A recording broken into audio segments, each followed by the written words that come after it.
Welcome back, everyone, to Grapple FK. We are covering Nate Landwehr, the train against Movsar Evloev. This is on the main card. Some of you may be wondering why we're covering this and not another fight first. And the reason is Nate is one of Andrew's favorite fighters. So we wanted to get this one out of the way. He's the best. He's the best, according to Andrew. He's the best. He's crazy. I like him. So 14-3-0, 13-0, Movsar's undefeated. Nate's from a striking background. What's he from? Kickboxing? Looks like kickboxing, boxing maybe. He's mostly a boxer. Yeah. Movsar's from, I believe, freestyle wrestling and sambo, which makes sense. Greco-Roman, apparently. Is it Greco-Roman? Okay. Right, yeah. But probably some sambo as well. You know, they all do it. Oh yeah, 100%. Yeah, he'll know sambo as well. Yeah, he's from Ingushetia. They do a lot of sambo too, originally. So Nate's got 2-inch reach advantage. Height advantage, and the other stats are fairly similar. Nate's got longer legs. But yeah, I mean, just a comparison of the two fighters. I mean, Nate's got a lot of power. He's incredibly aggressive. I like his style. I like the way he is. I like that he's crazy. I love all of that stuff. Both come from M1, which is very interesting because Nate was one of the only Americans on the M1 card, and he won the belt eventually at 145 at featherweight. This is featherweight, right? Yeah, it's featherweight. Yes. Yeah. He won the belt eventually. Apparently, they were meant to fight in M1, but it didn't work out. And there's been some back and forth between them on Twitter and Instagram and stuff as well. So it's getting interesting. But I mean, what do you think on on a first look? I know you're going to suck Nate off now, but go ahead. Yeah, I've got Nate Landwehr's cock in and around my mouth. Yeah. No, seriously, I am. No, he is good though. I like him. Yeah, he's really good. Yeah, I mean, we look at the craziness. We look at the fact that he's screaming Dana's name in the middle of a fight. If you look beyond that, he's a really good fighter. He is. He's got really good, solid, crisp boxing. He hits pretty hard. Very fast hands. Fast reflexes. He doesn't move his head, which is a major problem. He gets hit a lot. He does drop levels though, kind of bobs in and out. He doesn't slip, but he kind of like drops levels. He keeps moving in a way. Yeah, I mean, the net result is he gets hit. He gets hit. Yeah, that's the problem. That's the one problem with an otherwise very good striking game. So his boxing is crisp. It's hard. Very fast. He counters nicely, which I think is just a function of his reflex speed. And he'll feint sometimes. He'll sometimes feint the takedown. He'll showboat in order to put his hands up in the air or put his hand behind his back just to try and get you to come in so he can hit you as you're coming forward, which he does beautifully.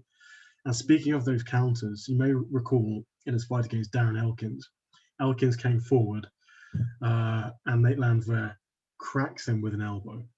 That requires very fast reflexes, requires excellent timing. And it was absolutely beautiful. He sliced open Elkins' forehead, and that was the point at which he started shouting Dana. Yeah. Dana! And I think that won him the fight because, according to stats, Elkins outlanded him over the fight. Yeah, by 3 shots, 3 strikes officially. Yeah. I think that those kind of visuals won him the fight. That, along with I think cage control. Cage control, and he did more damage. But I'm cage control. They definitely score. Damage, I'm not sure they do, but obviously it's going to affect the judge's mind. So he's one guy with blood pouring out of his head and one guy who looks fine. Exactly. And it was at the end of the first round, which you probably have to give to Elkins. But Elkins' face was busted up. He looked defeated. And Nate Landwehr looked like he was having a walk in the park. Nate hits hard. And M1's not a joke division. We've gone on about M1 before, all jokes aside, we call it a Borat circuit, but all jokes aside, it's a tough circuit, and there are some seriously tough Russians. Borats can fight. Well, yeah, the Borats can fight, yeah. And Nate went there and he took a belt off the Borats. So that's not a joke. To go for an American to go over to Russia and win a belt. It's a big deal. Yeah, it's a big deal. And he grew a following there when he initially went there. I think he encountered some problems. But yeah, Nate's a good fighter. I do like Nate. I love how aggressive he is. There's no quitting this guy. He has to be out for you to win. Yeah, you're gonna have to knock him out or submit him. Yes, yeah, and submit him. He won't tap. He'll probably just pass out. Yeah, he's nuts. Yeah, he's crazy. Yeah, he can't make a mad person quit. Although I think he has been submitted before. I'm not sure if he tapped. It's one of his earlier fights. Pretty sure he's been submitted. He has once. I think he has. Not sure how much that plays into this because Movsar has submitted people, but low caliber opposition doesn't really go for submissions. Let's talk about Nate Landwehr's ground game. Are we just going to talk about Nate the whole podcast? Basically, yes. Yeah, yes. basically. So Nate Landwehr is from Tennessee. He's 33 years old. Okay, no, he's his penis. He's got beautiful blonde hair, blue eyes. No, so he's in terms of his ground game, he's I haven't seen too much of it. We haven't seen much of it in the UFC. But he was taken down by Darren Elkins in the first round. Yeah. But he got back up. He reversed position and got back up. And Darren Elkins is a decent wrestler. That's a big part of his game. Very experienced as well, Darren Elkins, it should be mentioned. Very experienced fighter. Yes. Yeah. But of course, Darren Elkins' ground game is nothing compared to Evloev's ground game. No, it wouldn't be. Actually, it was something else we should mention. He's in his UFC debut against Herbert Burns. He was taken down very easily by Herbert Burns and wrapped up in a Darce submission attempt, which looked very tight. Ultimately, I think Herbert Burns had to kind of let go of that, or Nate Landwehr kind of worked his way out of it and got back to his feet. But the point being, he's taken down quickly and he got put in a Darce very, very quickly. The counterpoint to that is Herbert Burns is a high-level grappler. Yeah, he's a black belt, right? Yes, and his brother is of course Gilbert Burns, who is the NCAA guy, and we all know what he can do. So it seems like a bit of a mixed picture when it comes to Nate Landwehr's ground game. We just don't know that much about it. There's not much footage of him on the ground because he's not there often. Yeah. Yeah. So we just don't know. Whereas on the flip side, let's start talking about Movsar. Obviously, we know what his background is, as you pointed out, Greco-Roman wrestling and definitely Sambo. There's definitely Sambo in there as well. And his striking's improved as his fights have progressed. I think in his first UFC fight, his striking looked a bit rudimentary, but against Grundy, I liked his striking. I mean, it's not the best, like he doesn't throw the best combinations, but the basics are there. A straight jab, a nice 1-2, decent kicks. Doesn't really slip punches. And I have seen him rush in, which could be a problem against Nate if he rushes in. If he rushes in against Landwehr, he's fucked.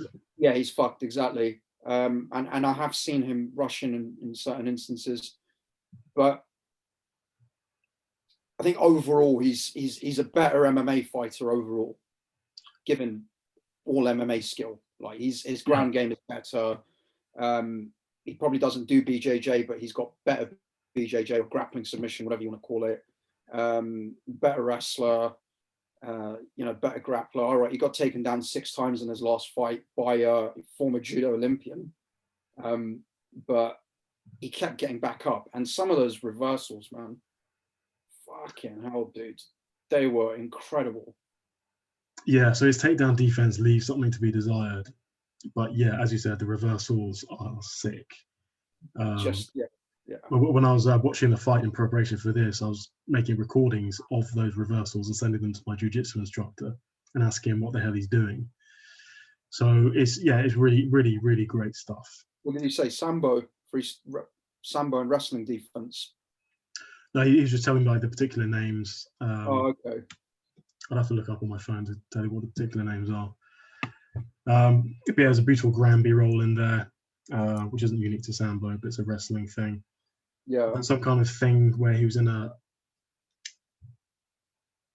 like a front head choke thing, front headlock. Then he just kind of sits back and kind of throws the guy over, turns over, and then escapes that way. that was incredible. Yeah, I remember that. That's really cool. Yeah. Yeah. He's serious. He's serious. He's very He young, is. isn't he? Sorry? He's very young, isn't he? I'm not sure. I think he's 26 or something, 27 maybe. Yeah, maybe. I'll have a look. Yeah, so I mean, his grappling and his ground game is a mixed picture because he gets taken down easily. Now, yes, Mike Grundy is a judo guy, but judo isn't wrestling, and judo depends a lot on a gi and grips. So yeah, judo is going to help you, but it's not wrestling, right? Mm. And when he's on the ground, yes, he gets up with those ridiculous reversals, that ridiculous wrestling defense. But equally, when he's on top, he doesn't keep people there. So when he was taking down, who was it? Let me look at my notes. Yeah, I think in his first two fights, he took both guys down a few times. Yeah, and he couldn't keep them there. Yeah. So yeah, I mean, if you're holding someone down for a minute or 2 minutes, that's great. That can really help you win the round. If you do that a couple of times in a couple of rounds, you probably won the fight. But he's not that dominant. And I wonder, and I think largely this fight hinges on this question: can Movsar Evloev keep Nate Landwehr down for more than a minute or so? So can Nate Landwehr get up when he gets taken down? I think he definitely will be able to get up in the first and probably the second round too. But I think the accumulation of takedowns will zap his energy at some point because Movsar will keep going for takedowns. I think in this fight, I don't think Movsar will elect to stand and trade with Nate. He's going to mix it up and use pure MMA. Set up the takedowns, set up the clinches against the cage. I don't think this is going to be in the center of the octagon. I'll be very surprised if that happens. I'd be surprised too. Evloev tends to come in with a specific game plan. And he's very disciplined, he's very calm, and he sticks to that game plan, as he did with Mike Grundy. So he elected to keep it standing against Mike Grundy. And that landed massively. Yes. Yeah. And he's very calm, very patient, and he sticks to the game plan, so he's very disciplined. So yeah, I agree with you. I suspect he will elect to take the fight to the ground, at least for part of each round. Yeah. For the parts where it's standing, I think Nate Landwehr will fuck Evloev up. I think Evloev will land on Nate Landwehr because Nate Landwehr doesn't move his head. Yeah, he'll land. He's got less power though. Yes. Yeah. Overall, on the feet, I think Landwehr will do some damage. Yeah. It's just the issue is, will he have enough time on the feet to win the fight before he gets taken down? And obviously, an accumulation of takedowns and some control time will inevitably lower his energy level as well, which means he'll have less pop in his punch. So, and Movsar does have a good chin. I've seen him get tagged quite hard in a few fights. He's got a chin. Let me put this to you. In his fight against Enrique Barzola, Evloev was hit with a few combinations. He does get hit. Yeah. And when Barzola was pushing the pace, Evloev didn't have a whole lot to offer in return. And I do wonder if Nate Landwehr can do the same kind of thing, push forward, be aggressive, which he'll probably do, get in his face, get him on the back foot. I wonder if that will make it more difficult for Evloev to hit the takedowns. It's a possibility. Yeah, I think Movsar's improved quite a lot over his 3 fights from what I've seen. I really liked his performance against Grundy. I think that was a very good performance. I mean, apart from the position he was in the first round, which with better BJJ he probably could have avoided. But I think that was a good. That's an interesting point, because it's a bit paradoxical, because he gets taken down, he gets put into these awkward positions, like that screenshot I sent you, where he's like a dart choke, where his head's all over here, curled up. Dots. Yeah. He can get out of that, but he can't stop himself from getting into that position. There's like a missing bit of the puzzle. Yeah, it's called BJJ. Yeah. So. he needs to do some BJJ. That's what it is. Yeah. Or some more sambo grappling. Sambo's got a lot of submission, grappling, defense, and offense as well. But yeah, I mean,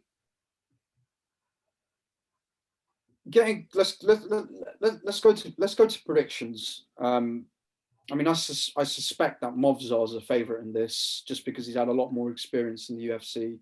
He's undefeated, and he's got a better overall skill set. Although I think the striking is close between them, but Nate hits harder. That's the crucial difference.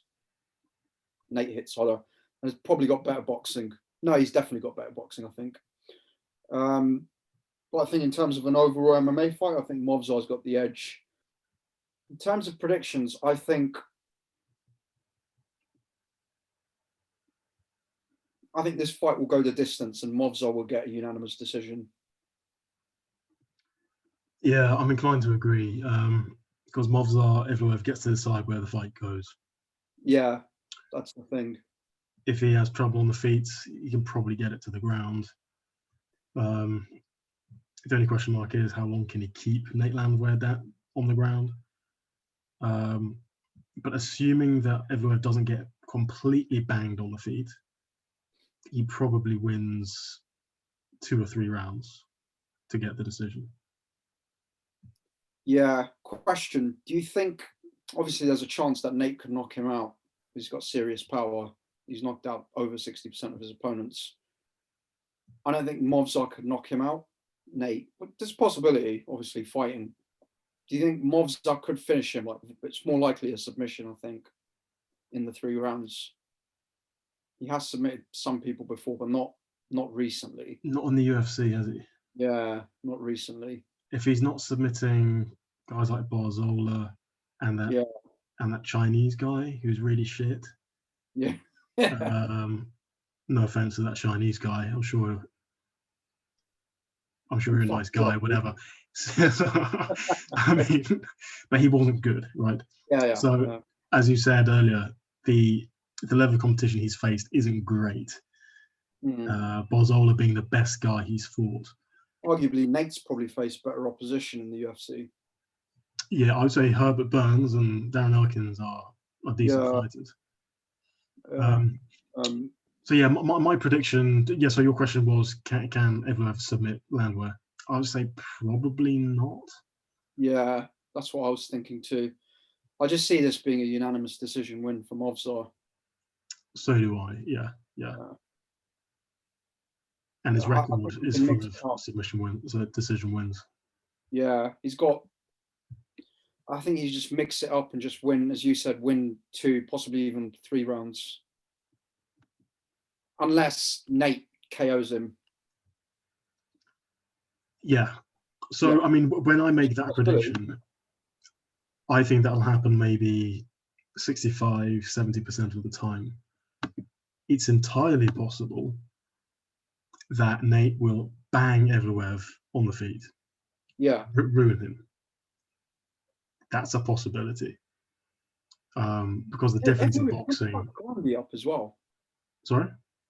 Evloev did fuck Grundy up. He was pretty hurt. by the end of that fight. Grundy didn't throw anything on the feet. Like No, he didn't. Yeah, you're right. Yeah, he didn't. it was literally like 7 strikes and 4 strikes in a round. Like, Yeah, it's he was easy just to fuck somebody up when they're not throwing something at you. Yeah. I mean, Evloev's boxing is not terrible when you combine it with the takedowns and the ground game. Yeah, It's good. it's And when decent. your Yeah, opponent is terrified of the takedown, yeah, it's good.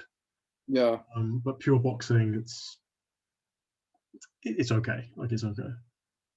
it's okay. Yeah, but Nate's is more advanced. But yeah, no, I agree with that. I think standing Nate could fuck him up. Okay, so let's look at the odds.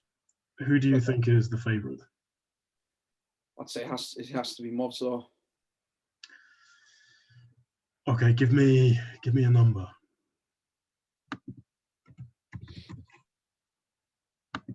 Minus 250 ish, possibly 300. Minus 500. What? Sorry? Minus 500. Minus 500. Yep. You being serious? Minus 500. Yep, I'm serious. Yep. Oh, I wouldn't say it's that much of a sure thing. It's definitely aggressive. Yeah. I mean, so yeah, I agree that Evloev is the favorite to win. I would put him at, yeah, what you said, maybe plus 250. Sorry, minus 250. Yeah. So the odds for Landwehr are plus 350, which is What are the implied. odds for Landwehr to KO him? Let's have a look.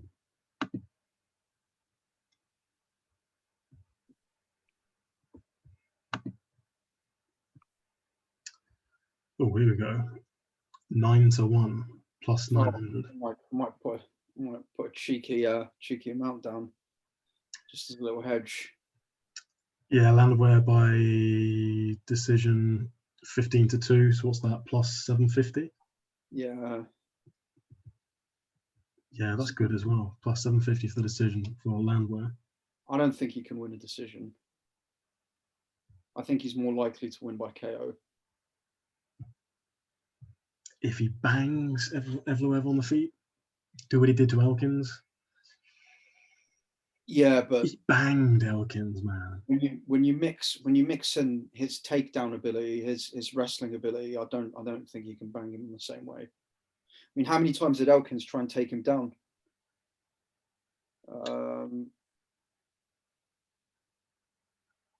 He took him down once. I mean, Movsar's going to take him down more than once, man. Yeah. Yeah. Yeah, I agree. I mean, Evloev is probably going to win, but with these odds, the odds are a bit ridiculous, though. There's an opportunity for Landwehr here. What is wrong with the odds? The odds for this card seem to be off for some reason. Smoking crack, man. That's the only explanation. Motherfuckers are smoking. Yeah, it's strange. I mean, plus 500, minus 500 is ridiculous. Yeah. That's it's strange. That is very strange. And then obviously the other day with Hermanson and Vettori, that doesn't make sense. Too. Yeah, it just doesn't make sense. MMA Guru was saying the same thing. Yeah, it doesn't make sense. Who the fuck is that guy? A guy with an MMA channel significantly bigger than ours. Oh, really? Is it that fat guy with a funny hat on? Yes, him, yeah. Oh, okay. All right. Yeah. Okay. It's quite funny. Yeah, no, I've watched some of his stuff. He is quite funny. Doesn't know that much about MMA, but he knows enough. Yeah, he knows enough. I think if you... So, I mean, what, you and I have been watching MMA for what, plus 10 years now, probably. I started with boxing. I used to watch kickboxing and boxing, and then I moved on to MMA. So I've been watching combat sports for a good 15 years. And then obviously we've taken part in it as well. Nothing major, we had a few amateur fights. knocked a few guys down. But yeah, I think there is a huge difference when you actually do this stuff. It makes a huge difference in the analysis, because I remember 4 or 5 years ago, I used to think like a fighter like Khabib, I'd think about him and think, that fucking guy's so boring. And then I started MMA and I started grappling, and I developed this newfound, respect for people like that. Just so difficult. Yeah, because you feel what it's like to be taken down and smashed. Exactly. Yeah. And you put in a position where you simply can't move. Yeah. You know what that's like. Exactly. And if you've never done it, then you can't appreciate you can't, it. Yeah. If you've never done it, you look at someone, you look at a grappler or a wrestler, and you think, oh, what are they doing on the ground? I prefer boxing. Oh, what are they doing? They're just messing around. That looks so easy. Nah, man. Yeah. It's ridiculously hard. Yeah. But yeah, so yeah, I've got Movsar by unanimous decision. Yeah, same here. So the question is, do we put Movsar Evloev in the safe come? I mean, how much are we going to get for that? Is it even worth it? I guess it is, because he probably will win. It's not going to make a huge difference to it. It's borderline. I will check the odds on a different site, see if I can get slightly better odds. Yeah. I think it's okay for the safe come. But I would hedge this with a Nate Landwehr KO, maybe even decision. Small bets just act as a hedge because there is a real chance of that happening, and the odds are really good. Or what you could do is not put Evloev in the safe come and just put an independent bet on Landwehr as a value bet, understanding that he probably won't win, but the odds are there to justify the bet. Because the odds have him at an implied odds of 22%. And if you think he wins 30% or 40% of the time, then I think it's got to be 30-ish. Yeah. Yeah. I think it's got to be 30-ish. What you could do is the money that you're thinking about putting on Landwehr for a KO, just half that. Put half of it on a KO and half of it on a decision. Yeah, sounds reasonable, yeah. Sounds reasonable. Yeah. Or just sell your car and put all the money on Landwehr. That's what Andrew wants to do. Yeah, selling my house. Yeah, putting my house on this. Exactly. Yeah. First round KO. What are you drinking, Waleed? Sorry? What are you drinking? This is Bombay Sapphire Gin and Tonic. Fuck me, but you are fucking on it these days. What is it? Tuesday. It's a Tuesday. Tuesday's a new Saturday. You're fucking on it. Well, the gin and tonic, I like your start. It's quite a sophisticated thing you're doing there. Yeah, Bombay Sapphire is not great, but whatever. That's supposed to be the best. Bombay Sapphire. It's supposed to be a very high quality gin. Really? Yeah. Is that Queen Victoria on the cup? Oh yeah, it is. See? Oh, brilliant. Now you know it's good. You got fucking Queen Victoria on your fucking drink. Yeah. Empress of India. Yep. Empress of India. Yeah. Back in the good old days. Bring back the empire. Yeah, exactly. But let's move on from colonialism. Let's get to final predictions. I've got Movsar. I've said this about 10 times now. Via unanimous decision. Same here. Evloev via unanimous decision. Okay. All right. Thanks for watching, everyone. Please do like and subscribe. Leave any comments that we've missed. Probably haven't, because we're geniuses. But we'll see you soon, and we'll cover another fight very shortly. Take care. Bye.